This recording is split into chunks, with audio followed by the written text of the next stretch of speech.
Oh yeah, I mean 2 days removed from the game. Obviously, much respect for SFA. I thought they did a good job early on in the game, especially of taking advantage of the things we were giving them and really creating explosive plays off of it. And we didn't do a great job of tackling early. We've kind of hit our rhythm mid-stride, mid-game, and the fourth quarter. I mean, we held the ball for 13 minutes, came up with 7 points. That's very odd.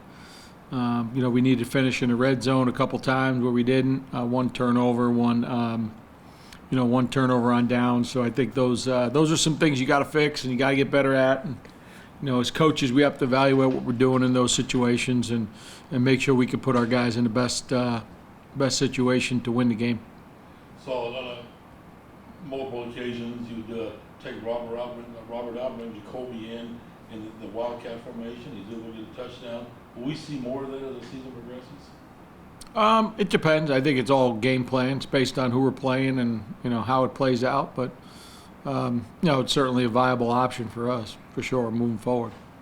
The running game this past Saturday, rushing yards, 162 rushes. Again, Kalen doing a lot of the work for you.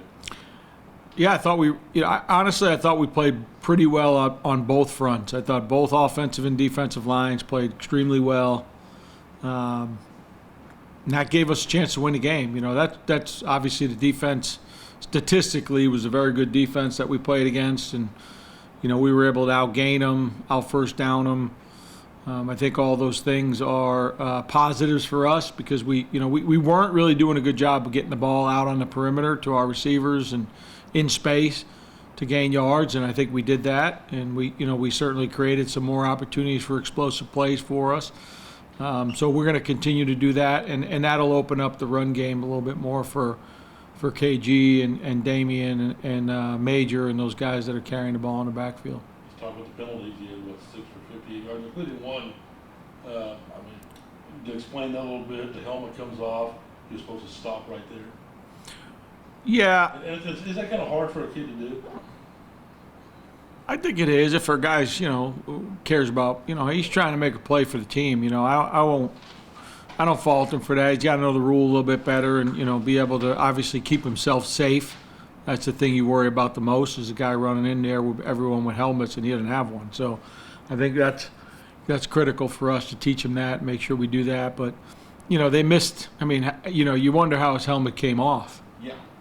They didn't come off by itself. Didn't come off by itself. They grabbed and pulled it off, and it all started there. And then, also on that play, there was a offsetting on sportsmanlikes, and the reason is, their guys pulling our guy down to the ground, and they missed the whole first part of that, and our guys just trying to get off of him, gets pulled down back on top of him, and they go on double on sportsmanlike. So that was disappointing. And then there was another punt where 2 unsportsmanlikes on the same play, both on us, which was disappointing as well. I think the timing of those penalties was not great.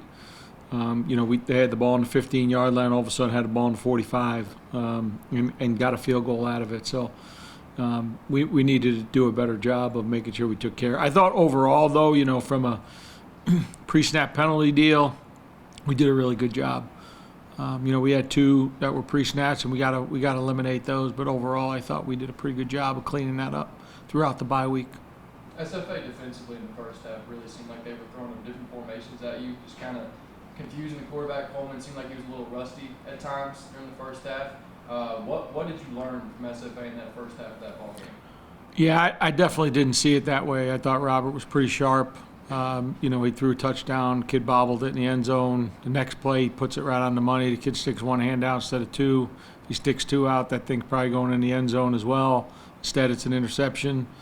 There was a couple third downs I think Rob would probably like to have back, that he could have made some plays. But every week we seem to get a defense that we've never seen on film. We've seen them in 5 games. They played some defenses we've never seen before. And a lot of it's probably take away the run game, take away the 2 tight end formation stuff we do, and put heavy people on the field. So they pressured way more than they ever have to try to take us out of our run game. I thought we handled it pretty good. There were some explosive runs out there, and we did a good job of getting the ball, like I said, on the perimeter. Andre Dennis had an explosive run of 16, and Damian Moore had one, KG had one. So, we were able to open it up a little bit once we the great part is we got those iPads on the sideline now, so we were able to see what they were doing and make those corrections on the sideline, which is something you couldn't do before in real time, So I think that's helped us a lot. Taylor Griffin was, he was kind of on the sickle over there for a little while. You had some different guys in the backfield running for you. Obviously, you got plenty of weapons back there. But the status of Kalon, was he just kind of out of gas there for a minute, or was he going through some hamstring issues? What was the situation? No, I think it's just a rotation. They have a rotation going in the backfield, and I think it's 2-1. Kalen gets 2, and Damian gets 1, and that's kind of just the way it kind of played out. But and they feed off each other. I think if someone needs a blow, the other one jumps in for the other guy. So, they got a good rotation going. So, no, KG's fine, 100%. He was in there in the final drive and did a great job pass protecting, catching the ball. So, yeah, it's been good. Got anything else? Saving it for Wednesday. He runs angry every time. Griffin does. Every time I film that guy, he's an angry runner. He goes out there and he kind of blacks out, and then he just goes running people over. Having that in the backfield, how valuable can that be? It's great. It helps an offensive line be a better offensive line, because that first guy's probably not going to tackle him. They're not going to tackle him clean. I know that. And if there's a guy in the hole that's, there was a 3rd and 2, I believe, in the fourth quarter where, we handed him the ball, and to be honest with you, there wasn't much there, and he just he lowered his shoulder and he put his head down and he went and got the first down, and he got 5 yards instead of 2. So that's the kind of runner he is. He makes us a better offensive line. He makes us a better offense, and he's really become a complete player this year as well. Good pass blocker, doing a really good job in the run game on the play that Andre Dennis squirts out of there. He makes an unbelievable block on the perimeter. So he's becoming an all-around player, and obviously that makes us a better team. And you talked defensively. You said that you see different defenses every week. You get different looks from different teams, But going down the rest of conference play, obviously you're going to get some different looks. But what is the biggest key things that you took from this SFA loss that you can continue to put towards the next few games in conference play?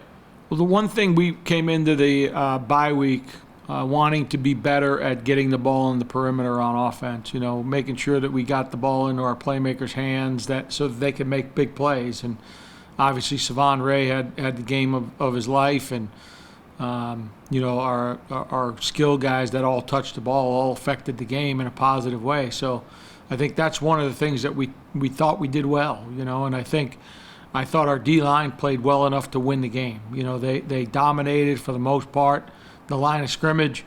There were a couple of ones that squeaked out on the perimeter that gained some yards, but really I can only think of one explosive run they had that was through the middle of our defense. So obviously having Caleb Williams back helps. He's a force in there for sure.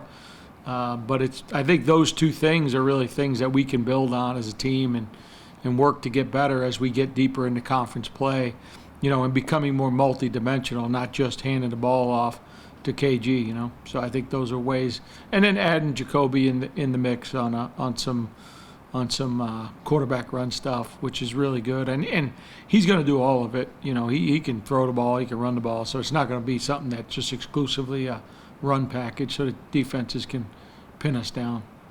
Homecoming, of course, the crowd was amazing again this past Saturday. Yeah, it was good. It was fun. It was a lot of electricity around campus. We had a great concert Friday night, and a great opportunity for our university to show itself off. And 9,000, 9,500, whatever it was, great crowd, loud, making a difference. So that was fun.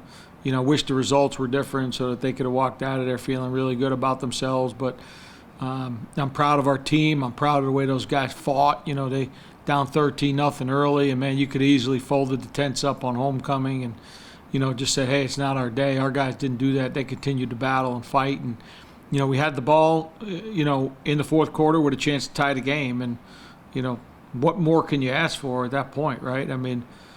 obviously you can ask to go win it, yeah, for sure. But we had a chance, and that's what you asked for. And I think 2 of our 3 losses, we've had the ball with a minute left to go in the game with a chance to win the game. So we just got to be a little bit better at making sure we can finish drives, and that's going to be a main focus this week.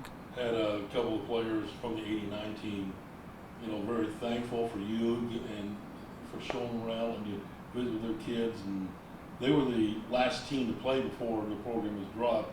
What did it mean to have those guys back on campus 35 years later? Great, it's really good. Stephen Lee's one of our regents here, is alum center. Obviously O-line guys, always near and dear to my heart, but he's always involved and engaged. So it's great to see the guys that he played with coming back, and we really need to continue to engage that demographic here, because they're kind of the forgotten children of Lamar. You got your people from back in the 60s and 70s who are always engaged and never stopped, and then it's that 80s group that kind of has fallen behind, and we need to get them re-engaged, and we wanted to make sure they know they're welcome. This is family. We want them in our building. We want them with our team. It's really important to have them here, and hopefully they got that message when they came through the building. Coach, can I, if I can, just switch gears a little bit, just about A&M Commerce, the upcoming game. You're now catching a team that they're coming off of a win. It's going to be homecoming out there. Just kind of what Commerce presents to you. I got the utmost respect for them. I've watched them for 2 years. I've watched their improvement, their ascension. I think they've done a really good job on both sides of the ball of improving their team. It doesn't always show in wins and losses, as we see when you're playing really good teams. But they've done a good job, and they've the quarterback's making a lot of plays, and they got some skill guys on the perimeter that could really do a good job. And I know they got a new offensive line coach, and I know a lot about that position, and they're really improved on in that position from a year ago, not just in players but in scheme and in the way those guys playing technically and defensively. They lost a guy that went to the NFL, a D lineman, but I think they're playing way better on defense right now than they were a year ago at this time. And obviously one player doesn't make a team, but they've done a really good job, and it's going to be it's going to be a task for us, obviously, to go there on homecoming, be able to overcome the emotions, those types of things. But that's football, man. You got to go out there and play, and hopefully they see the improvement in our team as well. That's my hope. And the finish. Got to finish games. Anything else for Coach? All right, thanks, guys. Thank you, Coach.